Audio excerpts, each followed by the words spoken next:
Je suis Majida Katari, artiste plasticienne, et je suis ici à la Fondation Berengo pour mon exposition dans le cadre de la Biennale de Venise. La pièce qu'on voit ici, c'est un défilé. J'ai l'habitude de faire des défilés performances, mais là c'est un défilé statique. C'est un projet qui était prévu pour le pavillon marocain, pour la Biennale, mais malheureusement le pavillon a été annulé. Donc comme j'ai collaboré avec la Fondation Berengo et j'ai créé des objets en verre, donc c'était légitime, je dirais, de montrer la pièce ici. Le défilé, en fait, il fait suite à un défilé que j'ai présenté il y a 2 ans au Palais Ducal au Portugal, qui est un défilé de migrants.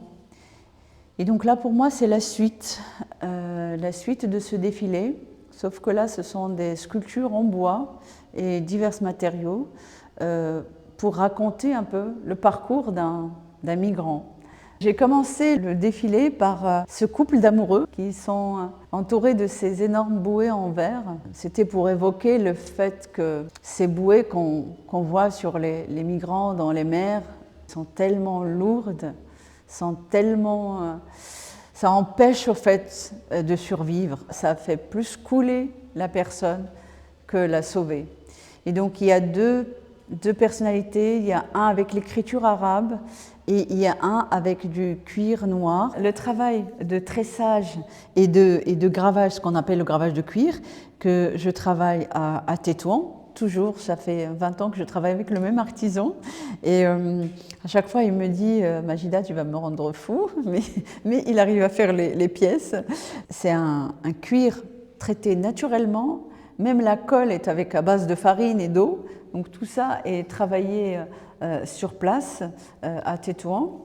Et là, c'est bien sûr le maître verrier à Murano, et là aussi c'était vraiment une collaboration extraordinaire parce que tout de suite je lui ai expliqué le projet et il est rentré dans mon monde et on a commencé à travailler et c'était super.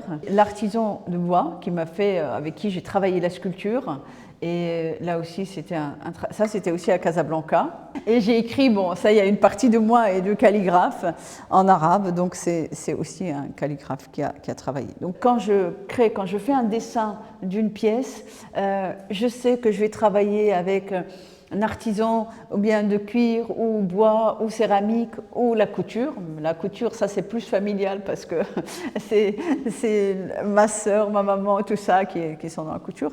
Donc c'est toujours un ensemble. En fait, je ne reste pas à fabriquer ou à réaliser quelque chose dans mon atelier, bon, à part les peintures. Alors l'intellectuel, je dirais, c'est celui qui arrive à sortir des mers et qui arrive à s'instruire, parce que le rêve de ces migrants, c'est quoi? Ils sortent, ils veulent quoi? Ils veulent la liberté de parole, d'instruction. Ils cherchent le savoir, pour moi ils cherchent le savoir. Donc là, ils sont avec leurs livres. J'ai rajouté ce dernier est très important pour moi, c'est Aïd ila Haïfa, c'est Ghassan Kanfani, c'est le retour à Haïfa. Et pour moi, il est d'actualité.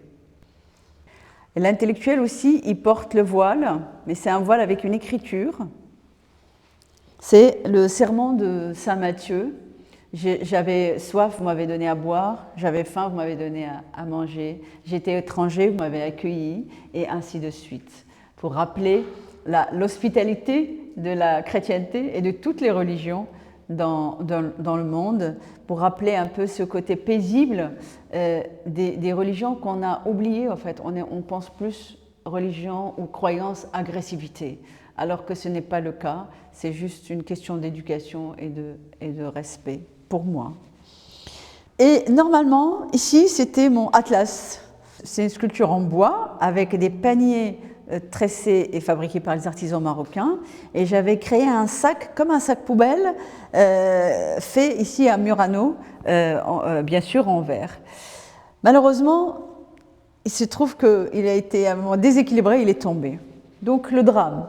Mais c'est un drame de la vie, je tiens à vous le montrer, même si la pièce va être refaite et on va remettre la pièce comme elle était. Mais ce matin, j'ai eu le choc de trouver la pièce par terre et je me suis dit, en fait, mon défilé continue son parcours dramatique. Et j'ai eu du mal à le faire venir jusqu'ici pour plein de raisons.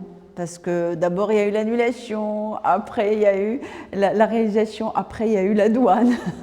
Donc c'est tout un drame de ces migrants. C'est vraiment, on a vécu ensemble le parcours d'un exilé.